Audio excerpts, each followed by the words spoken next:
Hi viewers, you are watching Outlook Entertainment. I am Pawan Krishna. Our topic is about macOS Mojave. Let us find out how is it.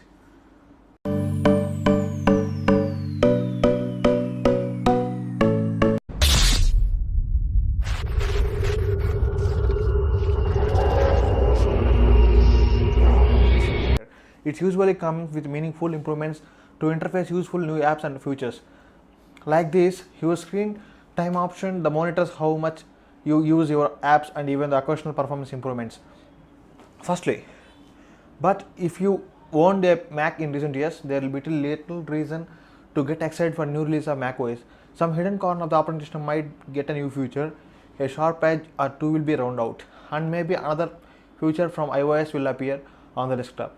macOS Mojave, the version coming out today, is a prototypically 2010's Mac release filled with minor improvements, some additional from iOS and little to praise or complain about.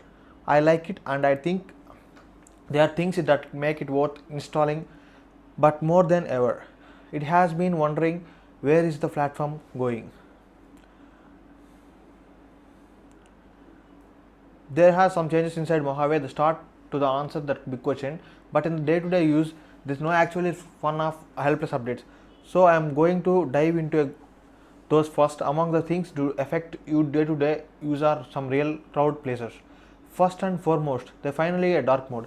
I don't think what it that gets going about dark modes, but everyone loves them. So include on the macOS have been popular request and love hanging fruit for Apple. This year Apple finally done it. You will be asked a startup whether they want to go with light or dark mode, and you will be given wallpaper to match. Dark mode is not getting to change the way you use your computer, and because developers need to add support for their apps. It won't even work everywhere yet, but there is really nothing bad I can say about it. I think the biggest quality of improvement is Mojave is directly on the desktop.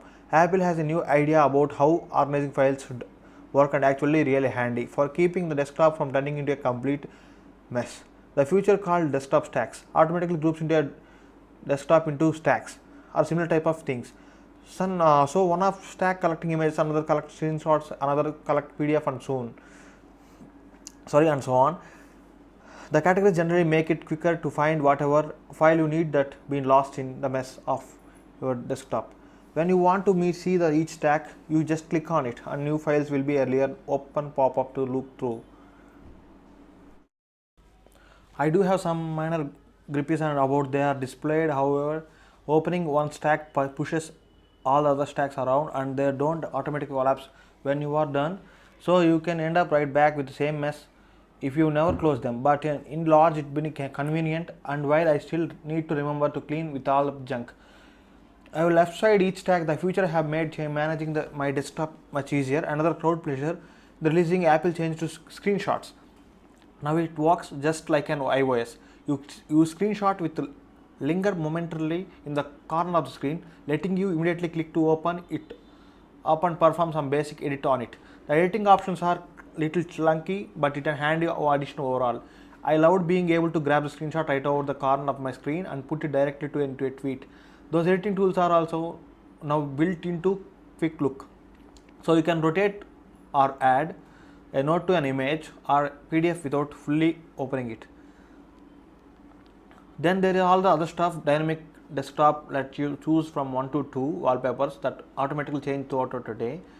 Okay, next one, photographs, but I don't see myself using it. And Safari finally shows favicons, favorite icons. I am still not switching from Chrome, but if you use Safari, this is major improvement. Safari is also doing more to block websites from tracking you around the web, and that's just several security improvements in Mojave. Apple is also requiring apps to get your permission to use your microphone and webcam, which is really overdue change.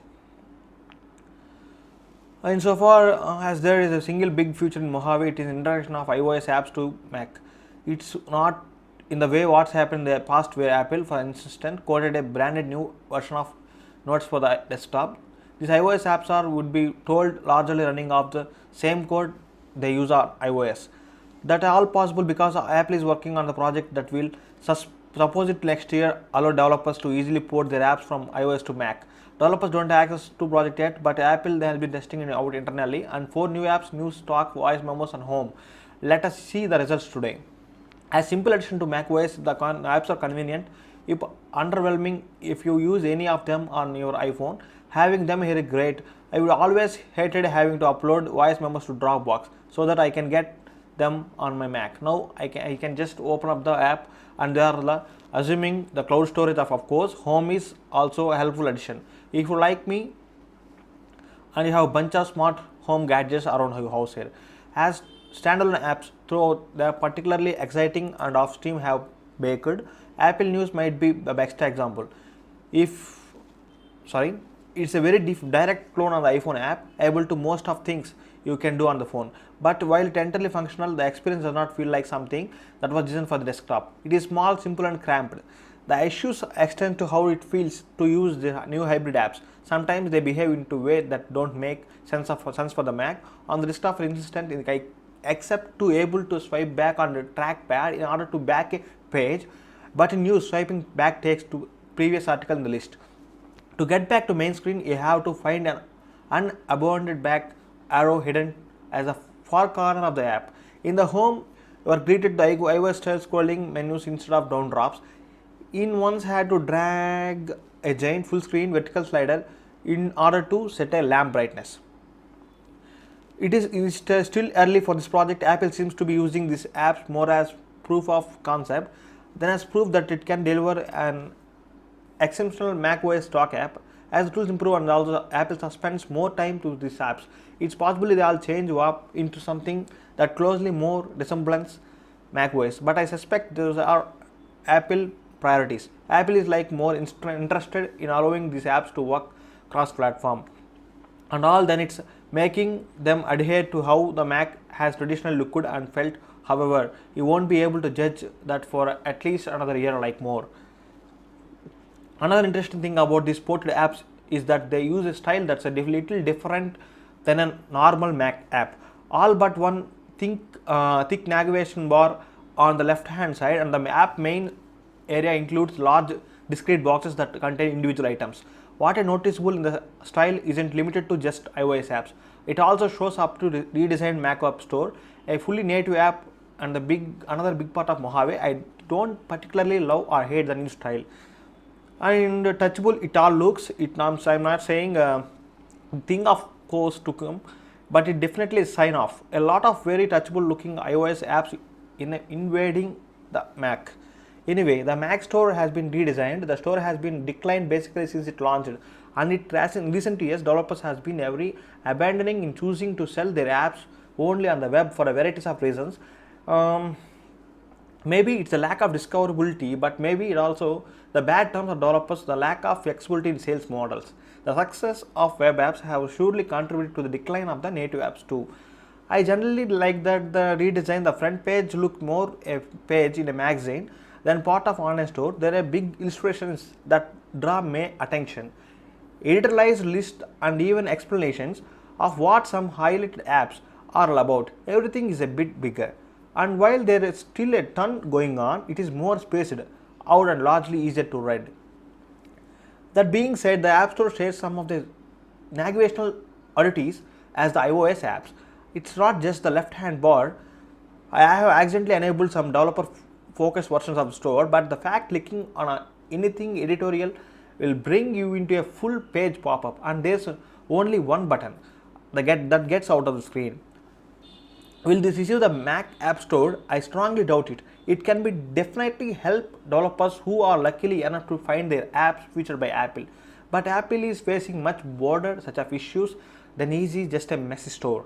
And I suspect the iOS app ports will likely play a bigger role in making the App Store worth looking at again. Whenever they actually start to arrive in 2019, more than any release, recent years Mojave is clear sign of where macOS is going, not just toward iOS. The directly absorbing some of its core sensibilities, there may be technical reasons for this. Apple, it has long been speculated, want to switch the Mac over to its self-designed process, which are redesigned to run iOS code, but it also feels somewhat likely it's coming out to necessary if Apple want to Mac to thrive. as a platform.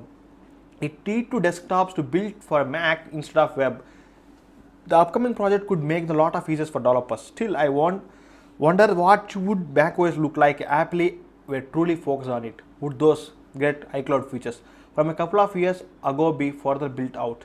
Would the Mac App Store offer no more exciting terms for developers? Would Apple new work completely different? I don't know the answer to those questions, and I don't think Apple knows either. Instead, it feels like macOS is destined to keep moving forward and stop and go pace, making incremental after unexciting improvements year after year.